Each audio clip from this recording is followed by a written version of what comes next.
alleged father is not excluded as the biological father of the tested child.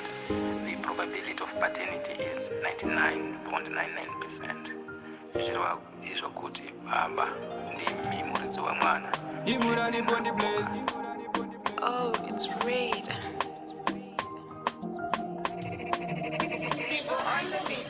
Atingatange kutsvaga dzimwe kodzero yekutanga pamwa. Kwaziwai vateereri, tokugamuchira muchirongwa chedu che-DNA test. Zita rangu ndoitwa Tina Shemukambi.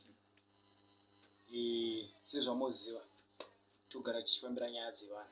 Asi nhasi zvatisiyana nemuchirongwa chedu chatinacho nhasi. Nhasi tichafambira nhau dzembwa panapa. Pane nhau yanetsa. Saka tisingapedze nguva, regai tigamuchire mutauro wedu wekutanga tinzwe kuti nhau yatiunza panapa nhasi yakambomira sei.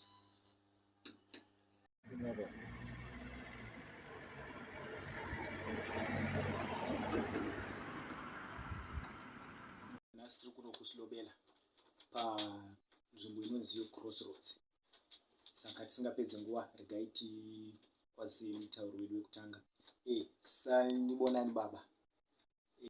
Tokumbirawo baba kuti mutiudze nyaya yatafambira panapa kuti zvakambomira sei panyaya yembwa yekuti tizosvika pakuti nhasi titi seDNA tasvika panapa.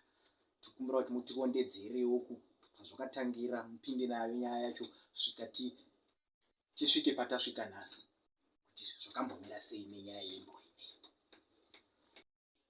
Sanibona baba, ndinjani baba? Ngiyajabula kakhulu mase lize lafika lapha lizokhulumisana lathi ngendaba yalenja leyi. Baba, njengoba belibuzile ukuthi kwahamba njani lapha yana inja sasisemaqaqeni, kunendawo kuthiwa kusemaqaqeni lapha esihlala khona ibhora nje, sidlala sikhonana. Ngithi nonke ngisadlala ngilapha eground ngize abatshana abazukulu bami meza lapha phandle bathi malume inja. Ngingabanaki abazukulu ukuthi kwenzakalani, ngiqhubeke ngidlala ibhola. Wathi sokuphela-ke ibhola sengithola lapha enye indoda engayaziyo ithi inja ngeyakhe, kanti inja yami engizingela ngayo, and abantu abaningi bayafakaza bayayazi inja yami. Le nja yami le izalwa ngenye inja, siyashona le nja yakhona, yashona yabulawa inyoka. Ngangizingela duze ledamu, kunelinye idamu esinalo lapha, so ngithe mangizingela laphana ngase kanti izinja zasehlangana lenyoka. Zithe mahlangane lenyoka zayiluma inyoka liyana, zithe maziyilumile inyoka la kwaze kwasala ikhanda. Leliya khanda leqala lagamula izinja zonke. Yikho ushona kwamama walenja le esikhuluma ngayo namhlanje. Yona bekuyinje engizingela ngayo kakhulu. Okay baba, tiri kuinzwa nyaya muri kutaura. Saka muri kutaura kuti mimi sezvo muchiti munovhima, imbwa iyi mune chokwadi chakanyanya kuita sei kuti tingati ndeyenyu chaizvo. Mungatiudzewo nezvayo here? Pane payakambokubatirai mhuka here zvokuti tingati chokwadi imbwa iyi ndeyenyu? Baba, lapho hayi inja bengizingela ngayo iyabamba kakhulu. Uyabona inkawu, onsimba, inyamazana zonke nje, ngisho ohobo, lokhu ngiziqedile inyamazana eziningi. Ikakhulu inkawu nje, hayi ngiziqedile inkawu eziningi kakhulu. Ibizingela nje, inje ezingela amanqina, umbala, ngeke ngibale inyamazana eziningi kakhulu. Okay baba, ndiri kukunzwai muri kutaura kuti manje kana muchibata tsoko munoita se inodyiwa here nayi tsoko baba? Iyadliwa baba, iyadliwa. Into engadliwa ngamathumbu. Uyabona amathumbu angathi angumuthi abawusebenzisayo nento zakhona. Iyadliwa. Uyabona uma ungathola ngiyiphekile, hayi ngeke uzusho nokuthi inkawu, usungaphinde ubuye ngelinye ilanga ufuna inyama yakhona, ngoba hayi imnandi kakhulu. Imnandi kakhulu baba, angeke ngiqambela amanga. Saka baba, muri kutaura kuti mimi kana mabika tsoko imimi, pane wamungatiudze here kuti akambosvika makaibika akasvikodya asingazivi kuti adya nyama yetsoko? Baba, esikhathini esiningi umuntu uma esidla ubuza seqedile ukuthi bekuyinyama yani emnandi kangaka. Khona abaningi abayidlileyo. Ngasho ngithi njengoba ngathi ngangisebholeni senze kalo. Wonke nabafanele ngidlala nabo ibhola nje sebayidla. Abantu abamakhelwane abaningi bayazi nje bayidla. Unokufika nje edle kwama yake yidla inyama. Abanye ababuzi nokubuza. Saka kana vadya vakuzonzwa kuti tadya tsoko vanonzwa sei? How do they feel baba? Nekuti munhu anenge angosvika iri nyama osvikodya then ozoziva papai kuti ndakadya tsoko. Hamuzorohwi nevanhu here? Hamusati mamborohwa here kuti mandidyisa nyama yandisingadyi? Hayi baba lutho baba. Phela into emnandi awuyiphalazi. Into oyidlile wayikholisa uyiphalazi. Hayi ukushaywa ngabantu ngeke ungishaya ngabantu. Angithi ufike wadla kwami uma ubungafuni ukudla ubungasho ukuthi awufuni ukudla. Hayi inyama emnandi kakhulu nje, inyama emnandi. Abanye sebeze beyidla ngoba bayiqalela kwami ukuyidla kwakhona. Sebeyidla vele sebethi mabebona inkawu nje becabanga ukuthi hey chebe simnandi le. Hayi okay baba, tiri kupanzwa ipapo. Saka baba tiudzei kuti imi muri kuti imbwa yenyu yakazvarwa pamba namai vacho. Amai vacho unfortunately muri kuti vakaurayiwa nenyoka. Payakaita vana ava imbwa iyi yakaita vanga vari vangani vana ava? Kusanganisira iye aripo atafambira nhasi nevamwe vamuri kuti vakarumwa nenyoka, vanga vari vangani pamwe chete vana vembwa iyoyi? Lenja yayibe nabantwana babengu-4. Kwasokusithi ababili ngabanikeza abanye abafowethu nje, mina sengisala ne-2. Kwasokusithi-ke lo munye washona nomnina ngesikhathi lunywa inyoka la. Le yasila ngoba yayisele ekhaya ingathi ayizwa kahle ngesikhathi sakhona. Yikho ukusila kwayo ukuze ingalunywa inyoka. Okay baba, saka pava vakidzani venyu muri kuti tikashedza kana 1 pananga kupupurire here kuti zvamuri kutiudza imimi pamusoro pembwa iyi chingave chokwadi? Noma ungabiza bonke, hayi 1, noma ungabiza bonke ukuze uthole ubufakazi. Bayayazi nje inja abayibonayo nje. Inja nje ehleli khona ekhaya nje. Okay baba, mungatiudza kuti imbwa iyi yakura zvakadini? Mungati ine makore mangani kana kuti ingave ine mwedzi mingani? Ngokucabanga kwami ngathi iminyaka isisondela kwem-3, singaba 3 ngoba uyise wayo wayeze nomakhelwane omhlala le usebenzele eGoli. So wayethola emakhitchini wasebuya nayo uyise wayo lapha, yiyo yafika yakhulelisa lenja yami leyo ukuze ngibe nayo. So ngicabanga ukuthi iminyaka mhlambe ngaba 3 isiya ku4 lapha ya. Okay baba, haiwa maita basa chiregai kuti shedzi vamwe baba ava vatinavo nhasi tinzwo divi ravo pamusoro penyaya iyoyi. Mwana kwa baba mwana kumuridzi, tinashe mugabe sande munyangadzi, vamwe vane mutoro singavaraidzi. Salibonani. Yebo baba. Makadi baba? Hayi siyaphila. Aiwa tinotenda baba nekuti gamuchira panapa. Mungatiudzewo baba nyaya yatafambira panapa nhasi kuti nyaya yembwa iyi yakambotanga sei kuti tizosvika patiri nhasi uno? Kusho ukuthi mina bengilenja yami ubathini manje isile nsuku ezintathu ngingayiboni emzini wami. Manje mangithi ngiyajika lapho ngithi kulaba bafana abadlala ibhola, ngeze ibhola lapho hayi qum uyazi kushaya lenkolo, ngiyabona ukuthi kule game ekhona la. Ngihambe mangifika lapha ngibone inja mina nje. Mangithi ngiyayibiza injayi ungathi njani? Ayifuni ukusondela kimi yabo, ngivele ngiyibambe ukuthi senjani sengiyithatha. Maye kufika abanye abafana bayithu bathi inja ngekabani ngekancube. Mina ngithi uncube unga bathi lapho udlala ibhola. Maye mina njengomuntu olobuntu obedinga inja-ke ngithi hayi ithi simlinde uncube simuze ukuthi kathi wenza kanjani ethatha inja yami ayibize ngeyakhe. Yikho lokhu-ke inja yami ngiyayifuna mina. Baba ndikunzwa muri kutaura kuti mune 3 days. Yebo. Saka imi muri kutaura kuti pa3 days dzamuri kutaura idzi ndo pamashaya imbwa yenyu, ndokubva manosangana neiyi? Sengihlangana nayo. Makobva matoti iyi ndiwe yangu. Mungatiudzewo kuti imbwa yenyu iyi makaiwana sei uye kuzosvika muishaye zvanga zvafamba sei baba? Kuhle ngiyabonga. Inja leyi izalwa vele ekhaya. Ngikhuluma kanje nje, lalenja eyizalayo ikhona ekhaya. Uyayibona le ndaba. Ukuthi uma ingabuya khona la ziyafanana lokufanana. Inja ngeyami akubuzwa. Ngilabo ubufakazi obugcweleyo and ukunyamalala kwayo. Mina ngathi hayi ngoba izinja yazi zinokuhamba kodwa ibingavamisanga ukuthi ikwenze.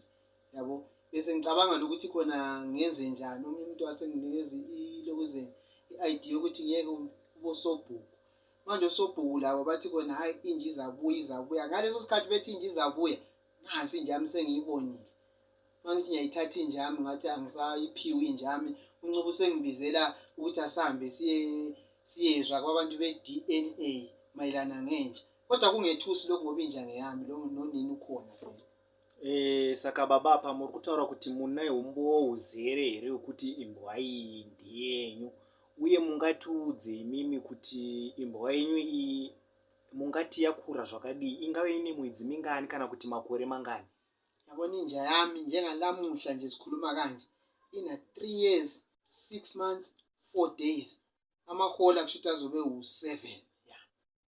Ngiyazi kahle inja yami vele angiyithandabuzi. Kuyangethusa nje masokulo mnumzana nje obuye sesithi inja ngeyakhe. Hayi lokho angikwazi. Kodwa kuhle ke ngoba nanku sesibuye kini bantu bemthetho. Ngizokwazi ukuthi ngithole inja yami back.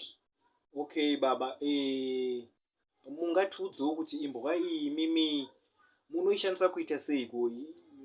Chamungatiudze nezvayo kuti munoishandisa, because vamwe toziva kuti imbwa vanovhima nadzo, vamwe dzinovachengetera pamba, zvakawanda zvavo zvinongoitwa nembwa. Imimi yenyu mungatiudze kuti chii chaizvo chamunoita nayo imbwa iyi?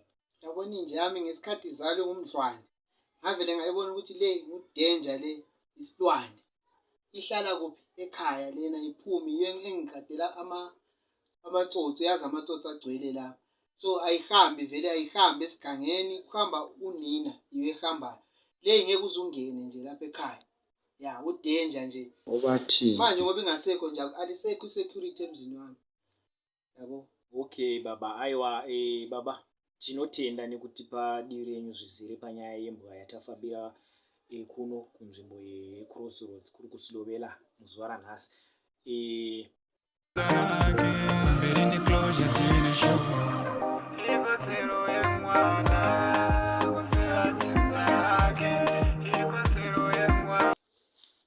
tokugamuchirai muchikamu chepiri pachirongwa chedu chanhasi. Iko zvino izvi tava navo vana baba vese vari 2 kuti vanyatsokutiudza kuti nyaya yembwa iyi yakambomira sei. munyangadzi vamwe Pari zvino regai tigamuchire vana baba vese vari vaviri vangu atingatange kutsvaga dzimwe kodzero yekutanga pamwana kuziva dzinza rake. Vana baba tokugamuchirai zvakare muchirongwa. Tichatanga kubvunza imimi baba. Ava baba vari kuti imbwa ndeyavo. Vari kuti imbwa iyi amai vacho varipo. Imimi mati amai vembwa iyi vakafa. Mungati kudii nemashoko avataura? Hayi yikho ke ngoba bengisifile ukuphikisana naye ngamagama, yikho ngigcine ngasho nami ngathi hayi asondele napha abantu bayasiza lapha nge-DNA ukuthi yabona le nja leyo baza ngenzani le. Inja yami le, inja yami nyamuzwa naye senikezela igama kodwa leyo baza ngenzani wami nje. So hayi mase kufike lina ngithemba ngizosixazulula leyo nkinga le. Okay baba, ndoya kwamuri baba. Ava baba vati imbwa iyi imbwa yavo. Amai vacho vakafa, vakarumwa nenyoka vari mukuvhima, sezvo ivo vari muvhimi anozikanwa munharaunda. Imimi mati yenyu imbwa inogara pamba baba. Mungatiudzewo here kuti munoti kudii nemashoko avataura? Hakuna mashoko la udanger. Inja yami ihlala ekhaya usengibizele emaphoyiseni ngenja yami. Kodwa into engithabisayo ukuthi khona unina ikhona. Yabo udanger. Inja yami isinikezele elinye igama. Kuthiwa ngubathini igama engalazi. Mina ngitshele kahle ukuthi letha inja yami. siyehlala kubo sobhuko nongibuyisele ebantwini bama-TV abemthetho. Hayi, injama ibuye ngihambe ngidlela lesikhathi kona nami. Okay baba, ndodzoka kwamuri. Imi mungatiudze here baba kuti panyaya yembwa iyi maona ava baba vatobata imbwa yenyu vachiti ndeyavo muchibuda munharaunda kutamba bhora. Makabatikana zvakadii panyaya yacho iyoyo? Mina ngafika ngabuza kahle ngayibulisa le ndoda ngazama ukubuza ukuthi kwenzakalani.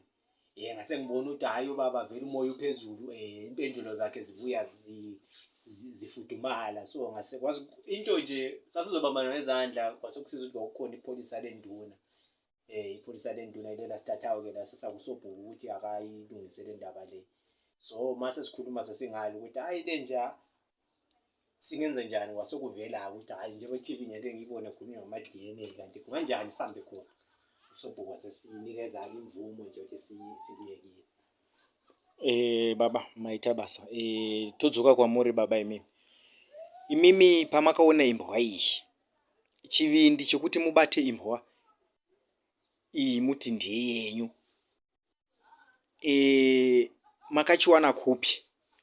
Makatadza here kuti mumirire muridzi kuti atanga abuda munharaunda muchizotaurirana musati maibata imbwa iyi? Ngiyazwisisa ukuthi mhlawumbe ngayenza iphutha ngokuthi ngiyibambe, kodwa ngangeke ngize nginjani njengomuntu oyazi umthetho, ngangeke ngize ngiyithathe nginjani ngingazwanga insolo zabo ukuthi sesole luthi injani yami. Kodwa kahle kahle nje kwakumele ngiyithathe. Kodwa ngathi mase ngizwe ukuthi kunohlupho lana ukuthi kulo muntu osehamba ethi injami ngeyakhe, ngathi hayi ithi ngimlinde ngilimele iqiniso lami, ngoba into mayingeyakho uyayazi. Nalana nje lapha endlebeni lapha ngaphansi khona nje uphawu oluvelanyana la ukuthi injani yami sibili, injani yami la manje ngisasho ukuthi injani yami. Lakathesi mayingabuya unina khona la, ingaphi vele ninjami liyisephi, livalele nga ngoba nje abafana beyikhangela koncube laphana abayitholanga ukuthi injami ngiyayifuna namhlanje kumele ngihambe layo kuphela. Okay baba, baba vari kuti imbwa iyi ine makore 3 zvichidaro, imi muri kuti yenyu inogona yo ine makore 3 ine mwedzi yakadaro daro, zvichireva kuti izvo imbwa iyi, imbwa dzenyu imimi dzinogona dzichingoenderanawo pazera ipapapa.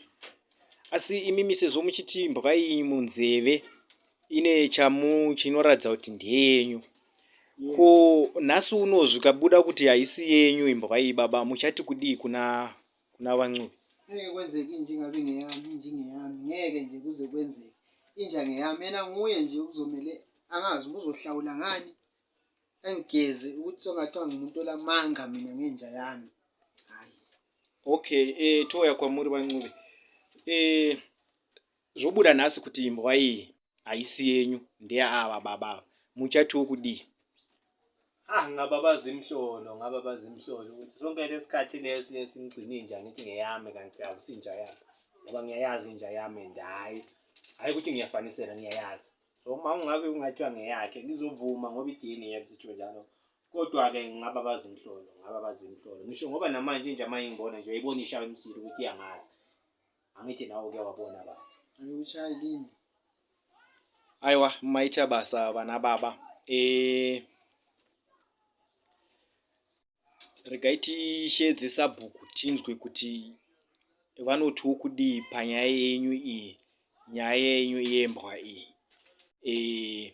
After that tochizopinda pama-DNA results tinzwe kuti imbwa ndeyani. Baba sabhuku,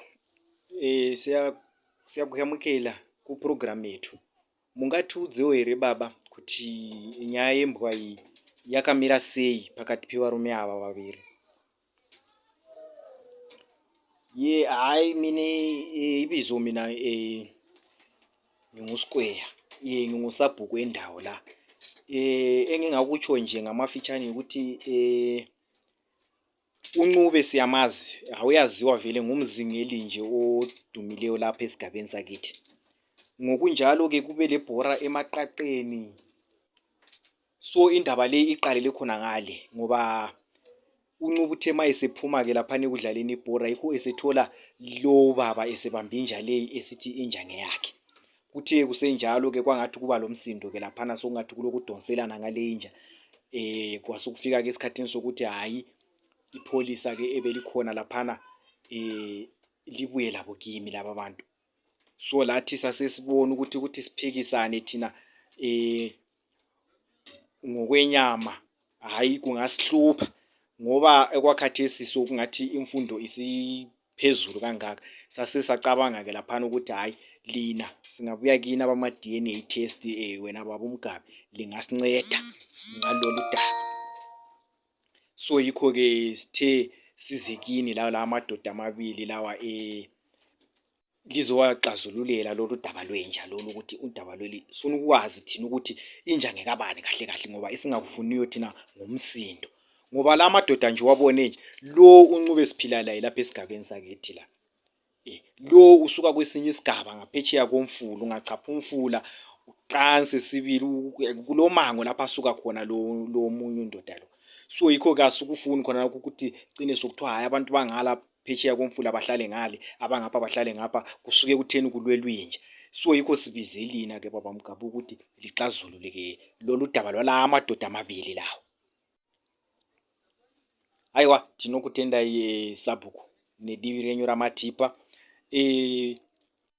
Vana baba zvatakuchiita takuchipinda pamaresults kuti tichiziva chokwadi chiripo panyaya yembwa iyi kuti imbwa iyi ndeyani. Dzimba dzekuparara nefungisi.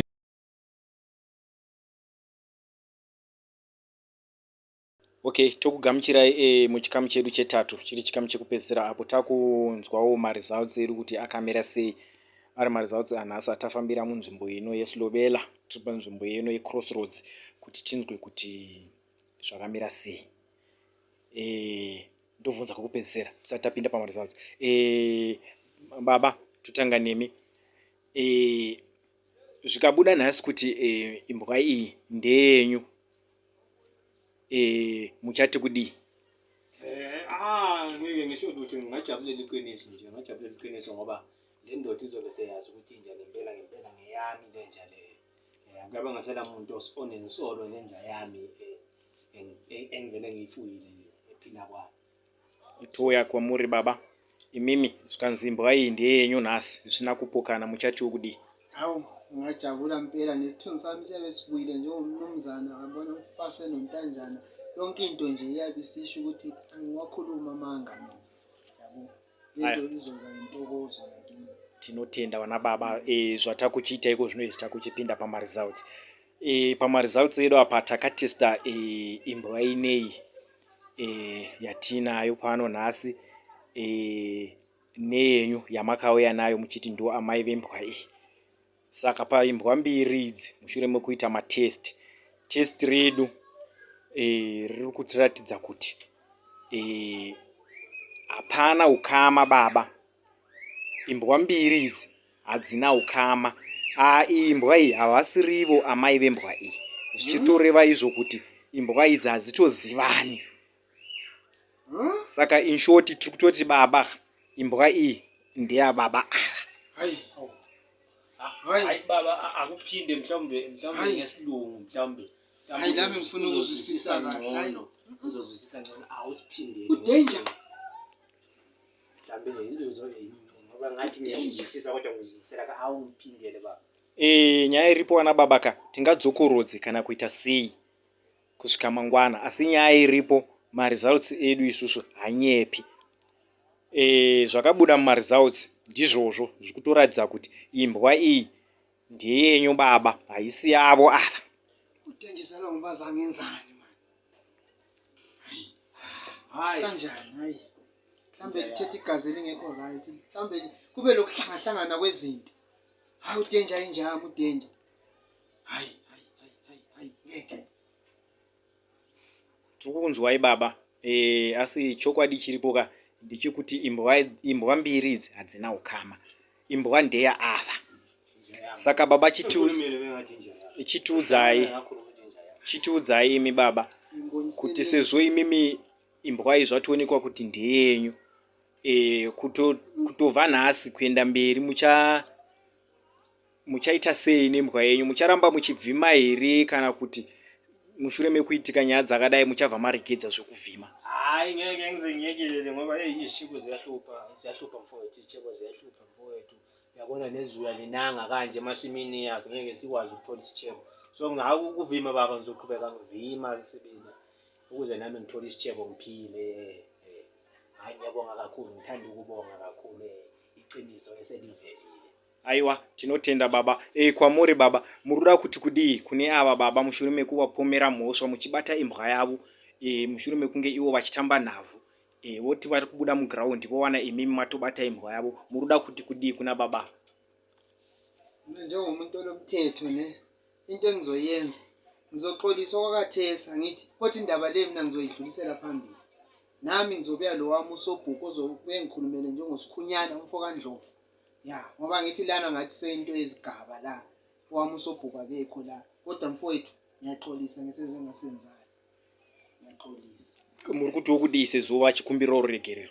Hayi, uxolo ngiyamxolela ngoba bengingaxabananga naye nje, bengifisa ukudandulwe le inkinga ingqosho ikhona. Aiwa, vana baba, tinotenda nenguva yenyu. Tichitenda kuti nhasi unoyu mawana chokwadi chiripo pamusoro pembwa iye. Saka tinoti zvanhasi, ayo, maita basa. Tichitenda nemiwo vasabhuku. Tinotenda nenguva yamatipa nekuti gamuchira kwamaita munzvimbo ino yenyu. Tichiti zvanhasi, tinomirira pano van'uve vawana chokwadi chizere kuti imbwa ndeyavo zvisina kupokana. Ndichiti ini Satina Shemugabe, musare zvakanaka.